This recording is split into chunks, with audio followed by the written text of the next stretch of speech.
Eu acho que a história precisa fazer justiça. Existe uma história que está a claras, mas existe uma história que de repente fica num escaninho, debaixo de alguma escada, que ninguém olha, que ninguém vê e que ninguém fala, e que ninguém discute.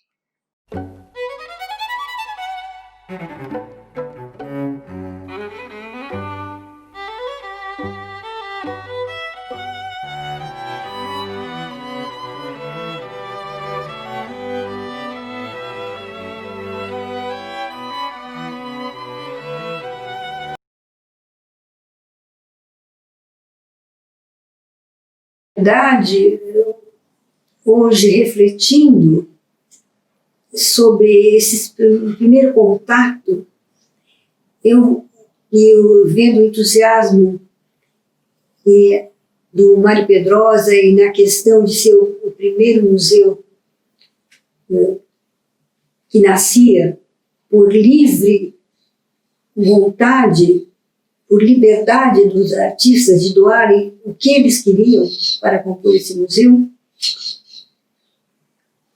eu percebo que o Mário Pedrosa punha em marcha, ou realizava, o conceito que ele já havia expresso de que a arte era um exercício experimental da liberdade. Daí esse entusiasmo. Ele parecia uma pessoa como que galvanizada por uma grande força criadora, entusiasmada e entusiasmante, em que eu embarquei, né, nesse processo.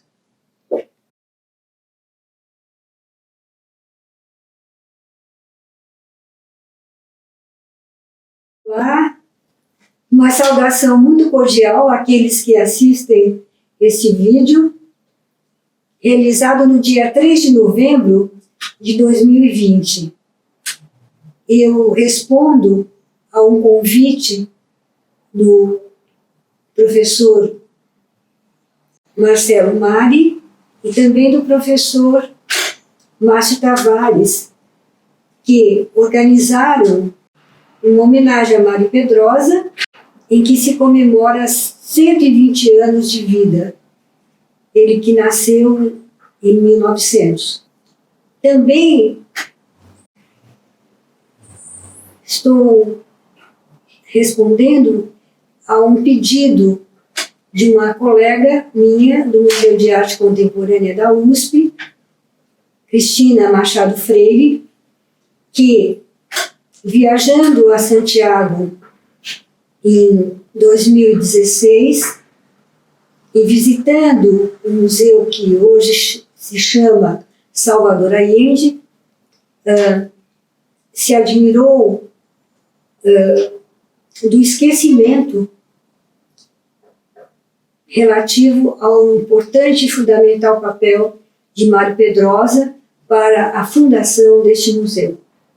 Então, me coloco à disposição de responder às perguntas que são feitas pela jornalista Juliana Pessinini.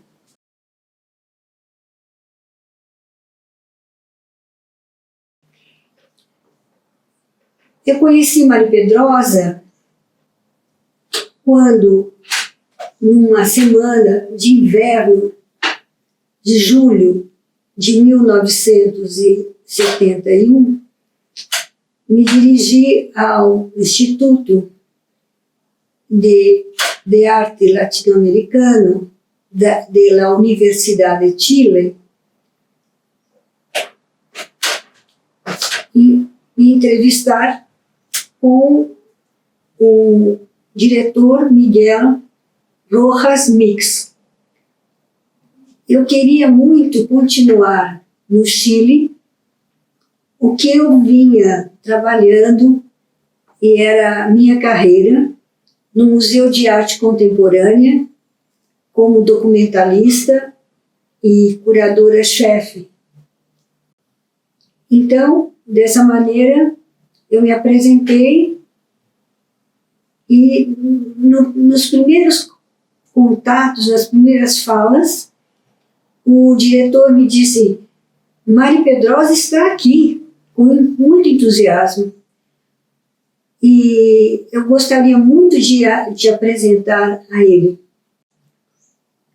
E subindo uma grande escada de madeira alta, que o pé direito dessa casa, que era ocupada pelo Instituto Latino-Americano de Arte, era um casarão do tipo de família abastada chilena, me dirigi para o andar superior e uma porta à esquerda foi aberta pelo diretor do Instituto e entrei e ele me apresentou a Mari Pedrosa.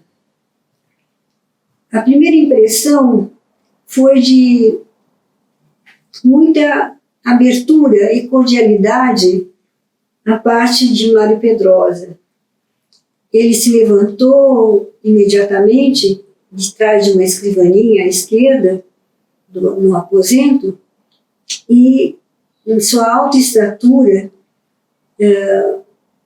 tinha um belo rosto, sem rugas, de belas feições, quase sem rugas, aos 71 anos, e fartos cabelos grisalhos, mas com muitos cabelos brancos, mas ainda grisalhos, que vinham até quase abaixo da orelha. E estendendo a mão, muito cordial.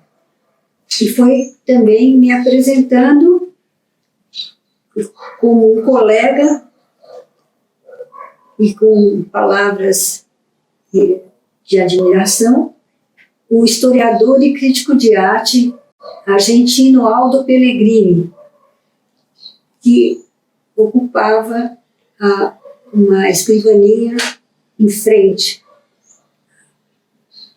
Este já era um homem miúdo, de estatura mais baixa e com a cabeleira totalmente já encanecida. E logo foi me perguntando Mari Pedrosa o que eu tinha, de onde eu vinha, o que eu queria fazer no Chile, e por que estava ali, e que ele tinha um projeto muito importante e que gostaria que eu o ajudasse.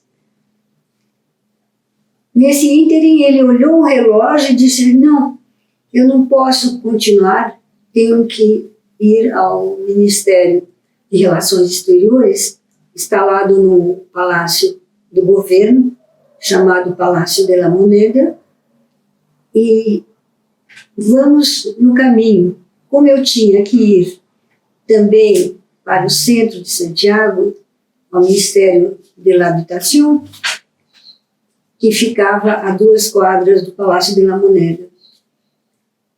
Falei: vamos juntos. E ele rapidamente começou já a caminhar em direção à Avenida de la Providência para tomar um ônibus.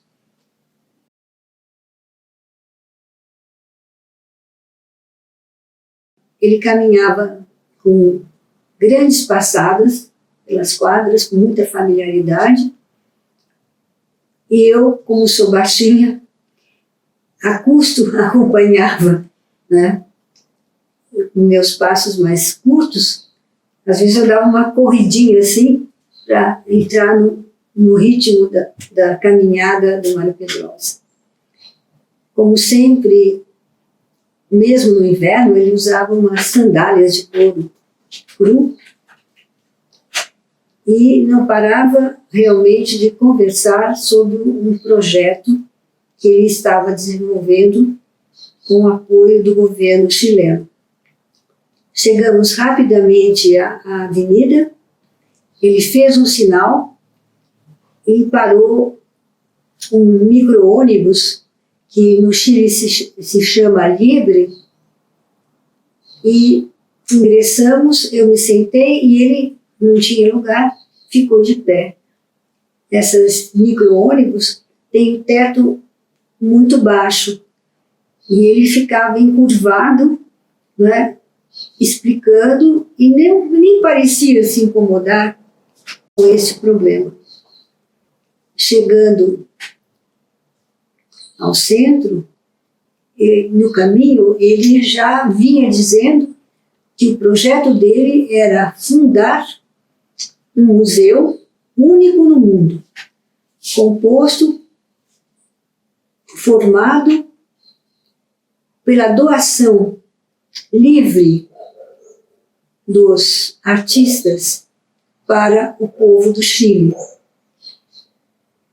comentando que todos os museus são formados por coleções doadas de colecionadores da elite que formam sua coleção de acordo com o seu gosto e que o colocam com um gosto hegemônico, não tendo o artista a liberdade de dizer, não é isso que eu quero fazer, não é isso que eu quero que seja, mas sim o gosto daquele que comprou a obra do artista e que vai depois para um espaço de museu.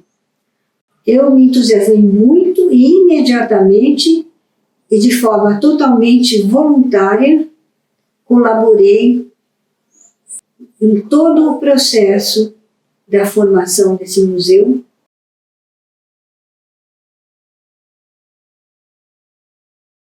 Bem, a nossa rotina de trabalho era, com exceção de um dia pela semana, em que eu trabalhava na Escola de Bellas Artes, no departamento de artesania, que dando aulas de história da arte moderna e contemporânea para alunos que se preparavam para o ofício de artífices e artesãos.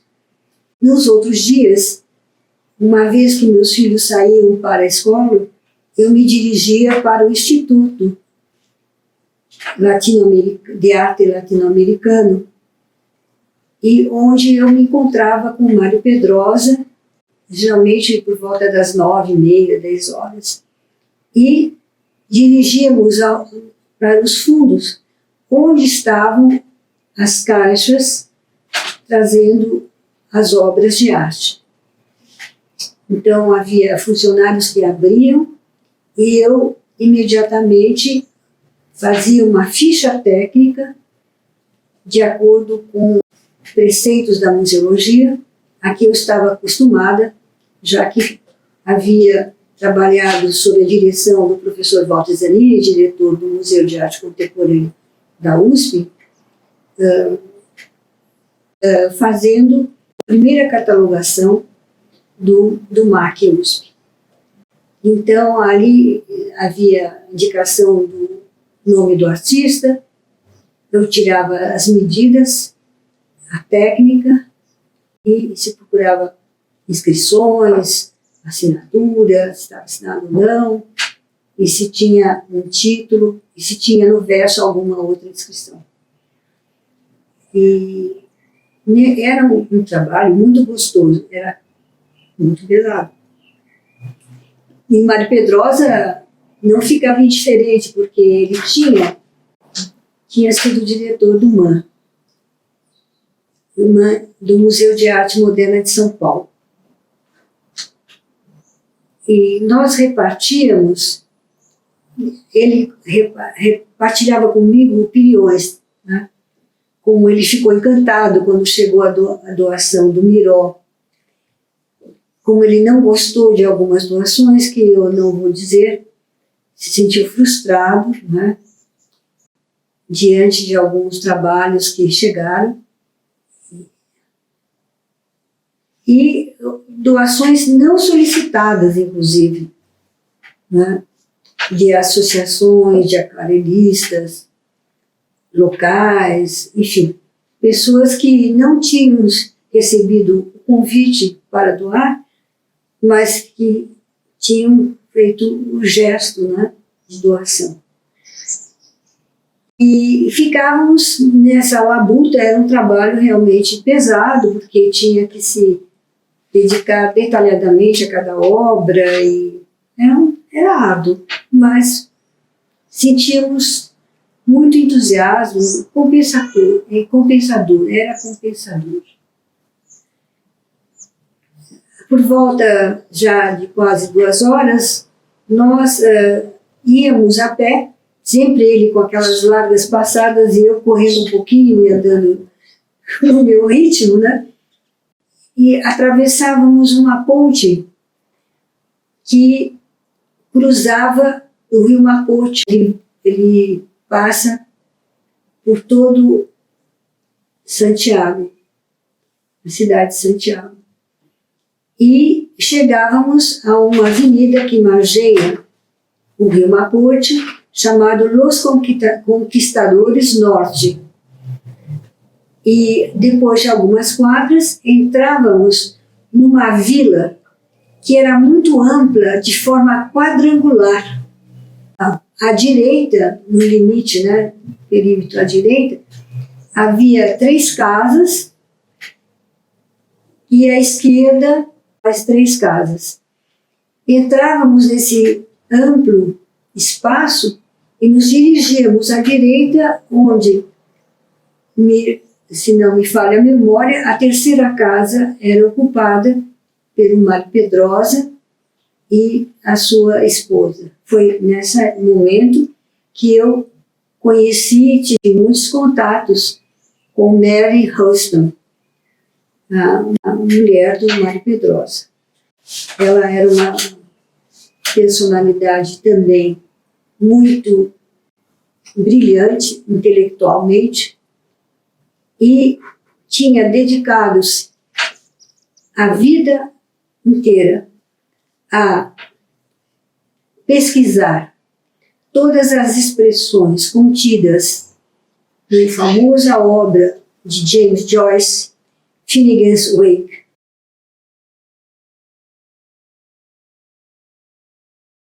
Os almoços na casa de Mário eram muito gostosos. Ele não só era visitado, procurado por refugiados políticos, mas outras pessoas, vários brasileiros que queriam conhecer o Chile.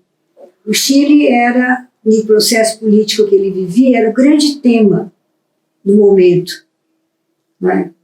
Tinha-se consciência que era um momento histórico, um momento diferenciado. E esses amigos traziam farinha de mandioca, feijão preto, uma série de coisas que estão na nossa gastronomia. E eu aproveitava. E nesses almoços, eu aprendi com o Mário Pedrosa a comer feijão com farinha de mandioca, misturado com salada, vinagrete, né? Salada de tomate com cebola e pimenta. Ficava uma delícia.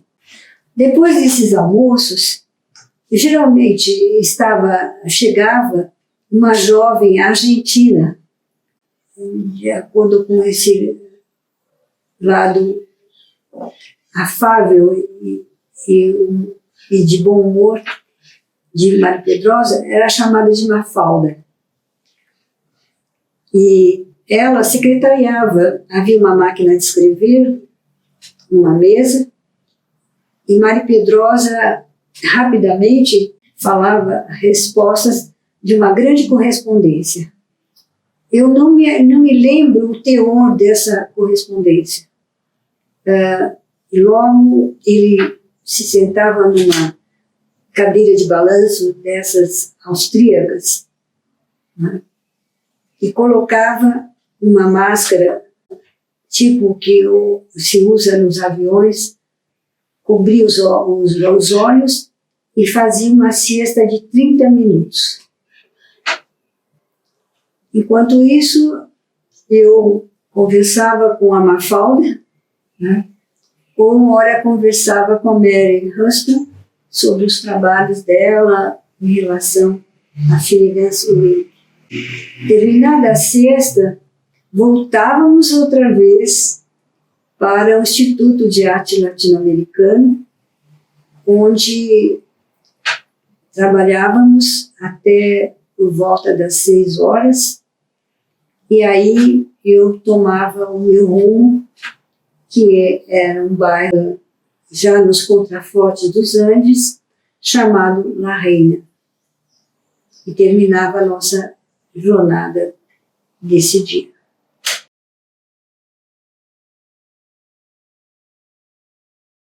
Eu conheci só a parte embaixo, era um sobrado, né? Havia uma sala que um destaque se conjugava com a sala de jantar. E me chamou muito a atenção que sobre o buffet havia um lindo trabalho em alumínio de Lygia Clark, Os Bichos, muito lindo, e que era dobrável, né, e que se poderia montar em diferentes posições, coisa que fiz várias vezes. E ao lado, eu me recordo que havia um estabile do criador dos móveis, que é Calder, esse grande artista norte-americano. E na parede, né, havia enquadrados 2 lindos guaches do Calder também, entre fotos da única filha dele e dos 2 netos que ele possuía. E me recordo que nessa época a filha trabalhava na embaixada do Brasil no Peru. Na época das férias escolares, ele ia visitar os netos e a filha com a Mary no Peru.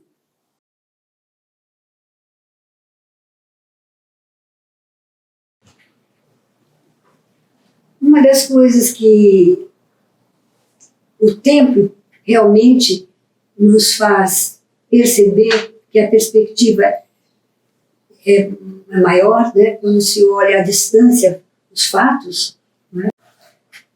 A eleição do democraticamente eleito o senador comunista Salvador Allende, que havia se candidatado algumas vezes à presidência e agora foi eleito, já era um marco para que o Mário Pedrosa, assim me confiou, como se autoexilou para o Chile. Ele me contou que conhecia o cônsul chileno, cujo sobrenome é Quiroga, mas eu não me lembro do primeiro nome, e como ele já tinha sido preso, detido pelos militares, ele foi avisado que numa próxima vez ele seria detido e tratado sob tortura, né? Lembre-se que os anos 70 já são os anos mais terríveis da ditadura militar aqui no Brasil. Então, ele combinou de se autoexilar, na medida em que ele chegou a um estacionamento no Rio de Janeiro, em determinado lugar, e o carro estacionou ao lado do carro onde estava o cônsul do Chile. E ele simplesmente entrou no carro do cônsul do Chile e imediatamente também, né, em seguida, se colocou como exilado e aí viajou para o Chile.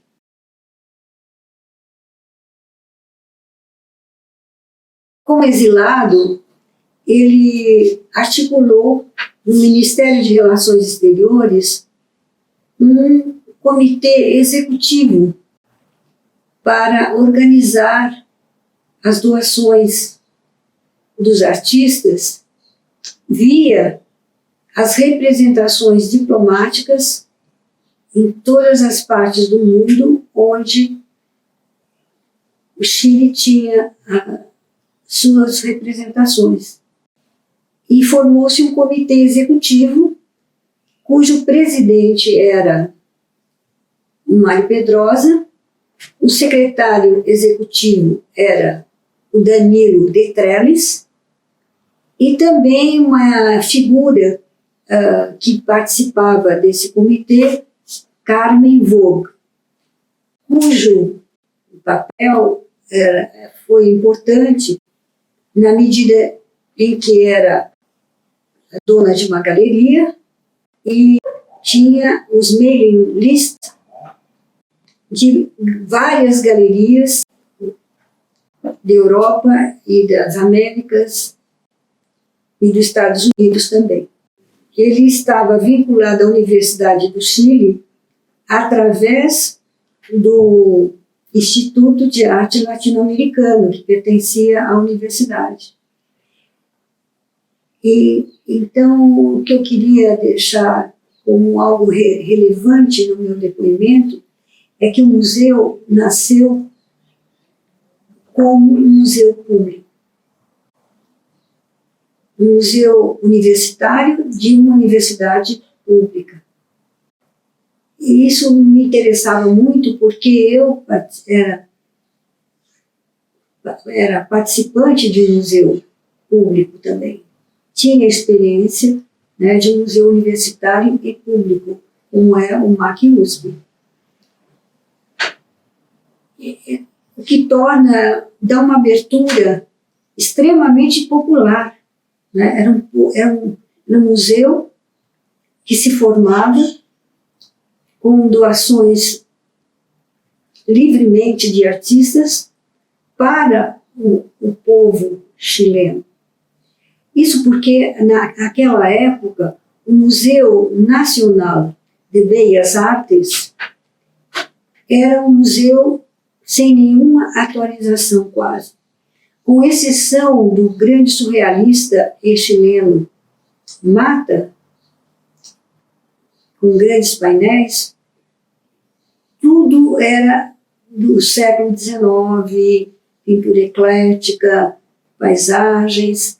Não havia nada atual, contemporâneo, moderno, que seja.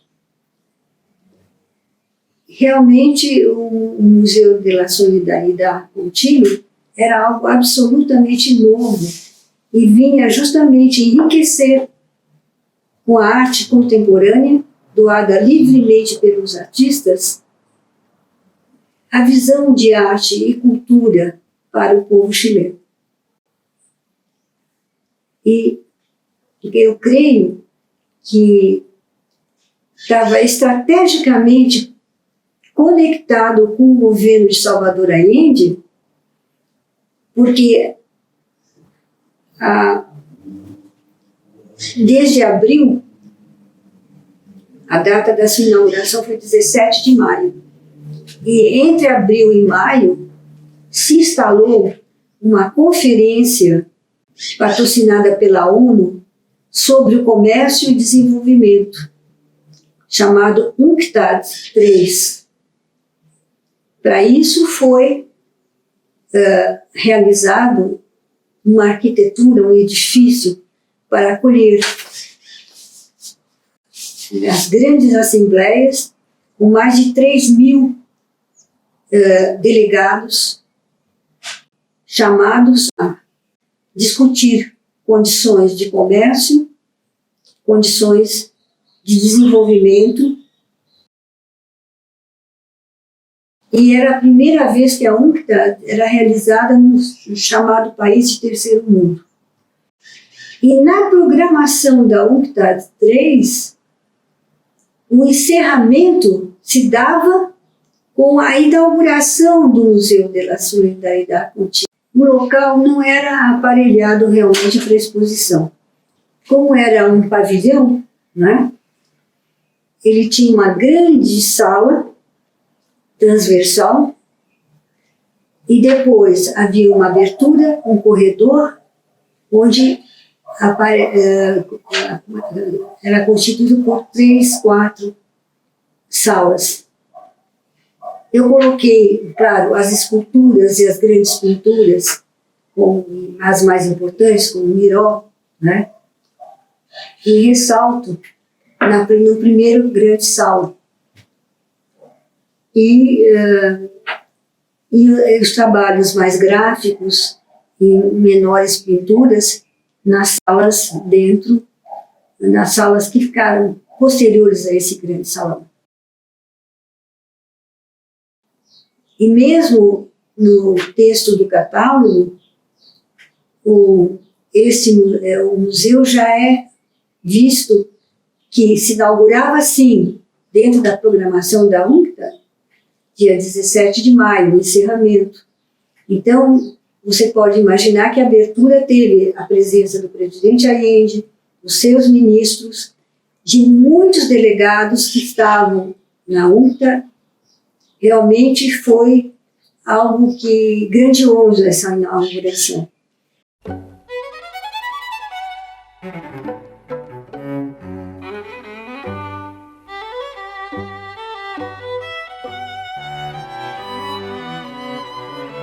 E já se previa que o museu iria se instalar no edifício da UNCTAD 3.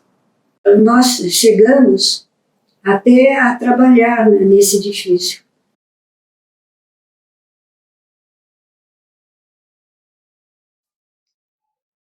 O Mário Pedrosa comentou isso. E eu também escutei muito esse tipo esses conceitos, né? O povo chileno, as classes média alta e altas classes, se definiam como os ingleses da América. Então, eles tinham uma maneira muito sóbria no trajar. Usavam os vários tons de bege, desde o tom de camelo, né, até os tons de bege mais claro.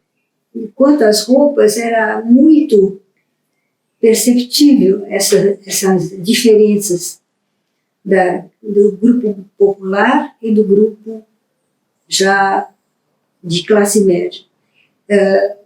Como é um país muito frio, o inverno parece que se estende pela primavera, custa o verão chegar, eles se tricota muito. Se tricotava manualmente, né?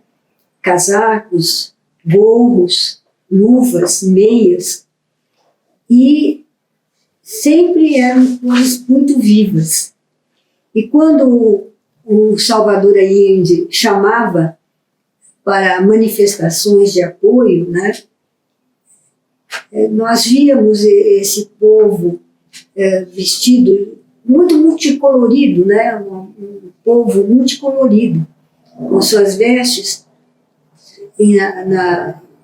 subindo nos caminhões, né, para fazer uma espécie de carreata em que manifestava apoio a Allende. Era muito, muito perceptível essa diferença.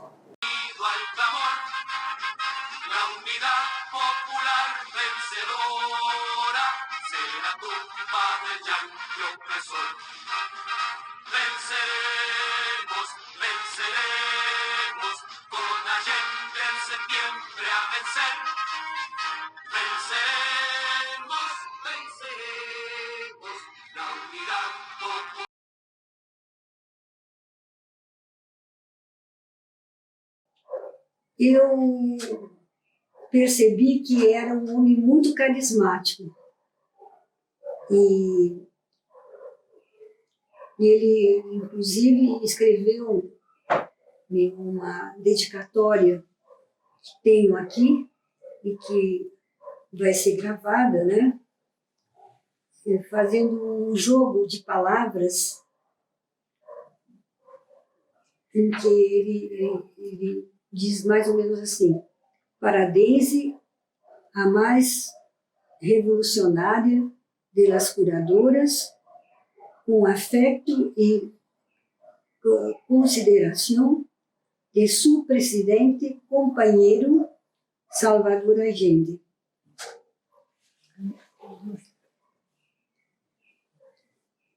Aqui está. Foi um momento muito emocionante. Todos nós estávamos eletrizados por ser um momento importante, humanista, que era encarnado por esse presidente. Eu quero falar dos últimos momentos que envolve o processo esse processo do Museu de la Solidariedade, meus contatos com o Mário Pedrosa. Como vocês bem sabem, em 11 de setembro houve o golpe militar. E o suicídio do presidente Allende, o bombardeio de La Moneda, o bombardeio da residência do presidente em Las Condes, e eu estava lá, em casa, mas assistindo, né, à distância, todos aqueles anos, aqueles momentos difíceis. E ele, de repente, me telefonou. Eu recebi um telefonema, telefonema com muitas interrupções, sem dúvida, todas as linhas estavam sendo vigiadas, né, pelos militares. E ele me disse: Daisy, eu estou exilado na Embaixada do México, mas eu quero te incumbir de uma missão, de você ir ao Instituto de Arte Latino-Americano, onde estão algumas obras de arte conceitual dos americanos, uma doação de artistas norte-americanos, e, por favor, você leve à casa do Nemésio Antúñez. Nemésio Antúñez é um artista plástico consagrado e tinha sido, inclusive, diretor do Museu Nacional de Belas Artes.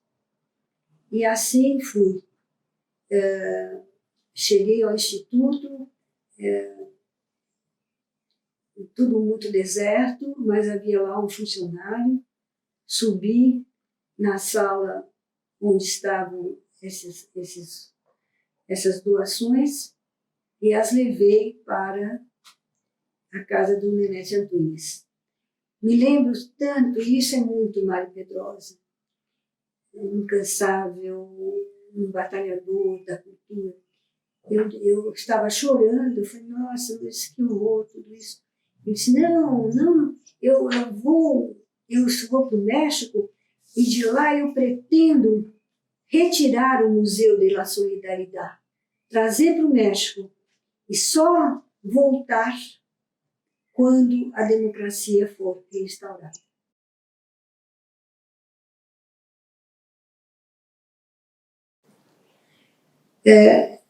Uma primeira coisa eu quero dizer, que é uma marca da grandeza da personalidade do Mário Pedrosa. Nunca ele se queixou de ser forçado ao exílio, nunca ele foi agressivo em relação à questão da ditadura. Ele era veementemente, sim, e profundamente, visceralmente contra a ditadura, mas nunca teve uma demonstração agressiva. Isso é um elemento que eu queria deixar claro. Segundo lugar, ele contou-me que, daquela maneira simples e clara dele, que ele que criou o termo pós-moderno. E foi muito antes que fosse propalado pelo mundo todo o conceito, que acham que veio da arquitetura e que a propagação desse conceito mundialmente foi nos anos 70. Sim, ele me contou que da inauguração de Brasília, dia 21 de abril de 1960, coincidiu com a realização nessa cidade do Congresso da Associação Internacional de Críticos de Arte. E aí foi também coincidente com uma avaliação dos críticos de que as vanguardas, o futurismo, o cubismo, o expressionismo, ou seja, os ismos, tinham sido aceitos pela estrutura oficial da cultura, tinham ingressado no museu. Então, em lugar de ser obras excluídas das coleções de museus, não, ingressavam no museu. Isso teve uma repercussão com um estado de crise, né? Essa situação era nova. Afinal, todas as batalhas, todas as contendas, as discussões, né? Até as agressões, né? Que as vanguardas, e as batalhas, né? Que as vanguardas desencadearam, já não tinham razão de ser. Então, o Mário Pedrosa até ele escreve um artigo sobre isso, chamado O Fim dos Ismos, né? E ele, naquele momento, ele cunha, né, esse conceito hoje tão importante, que parece que sobrevive décadas e décadas depois, né? Que é o conceito do pós-moderno, pós-modernidade, enfim, que nós utilizamos, né, para fazer uma crítica, uma interpretação e até uma história de arte mais atual. E ele contou isso com extrema modéstia, né, com aspecto. Não é uma modéstia de humildade, de se sentir menor. Não, com simplicidade, com extrema simplicidade. Eu digo que esta experiência de conviver com Mário Pedrosa no dia a dia, no processo da fundação do Museu de la Solidaridad com Chile, foi uma das maiores e mais importantes experiências da minha vida e que eu quero dividir com vocês e fazer justiça à grandeza, à criatividade e mesmo à genialidade de Mário Pedrosa. E hoje, repensando mais sobre esse tema, eu explicava a Mário Pedrosa que eu vinha de uma bolsa de estudos do governo italiano e realizado meus cursos e estudos sob orientação do professor Giulio Carlo Argan, esse grande historiador e crítico de arte. E agora me vem à memória que ainda nesse período da bolsa, por volta de fevereiro de 1971, o professor Giulio Carlo Argan me perguntou: você conhece Mário Pedrosa? Eu disse: não, eu conheço Mário Barata. mas Mário Pedrosa não. E ele me disse, porque ele está aqui em Roma. Eu vou te deixar até o nome do hotel onde ele está hospedado. Você pode ir lá pelas 7 horas da noite. Eu não sei por que motivo eu não fui. Talvez porque o destino me estava reservando um outro encontro pessoal e muito mais marcante e muito mais motivador. A última vez que o vi, já eu tinha retornado ao Brasil, a São Paulo, e tinha tinha feito uma exposição chamada Objeto na Arte Brasil, anos 60. E tinha conseguido montar isso nos idos de 1979.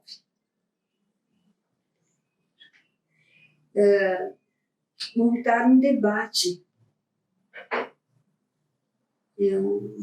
público no auditório da Fundação Armando Alves Penteado, em cujo Museu de Arte Brasileira eu tinha realizado essa exposição de objetos. E tinha conseguido ter duas grandes personalidades da crítica de arte brasileira. Do meu lado esquerdo, o Mário Schenber, e do meu lado direito, o Mário Pedrosa. E, mais uma vez, realmente, a figura de Mário Pedrosa ofuscou. Por quê? Não pela maneira brilhante, intelectual, com que discorreu sobre questão de objeto. Foi quando abriram as perguntas e um jovem falou: como eu, estudante de artes plásticas, posso fazer uma arte brasileira? E ele respondeu: fazer arte brasileira não é fazer arte folclórica. Isso é arte popular, né? Mas você pesquisar a sua maneira de ser e a maneira de ser das pessoas e das coisas como estão ao seu redor. E dessa maneira você vai captar a identidade. E a arte que você fizer está identificada ao Brasil e ao momento que você vive. Eu sinto não ter essa gravação, porque realmente é uma espécie de aula magna. Como sempre, Mário Pedrosa diz a última, que ele não considera nunca a última e definitiva, mas o melhor conceito, a melhor definição.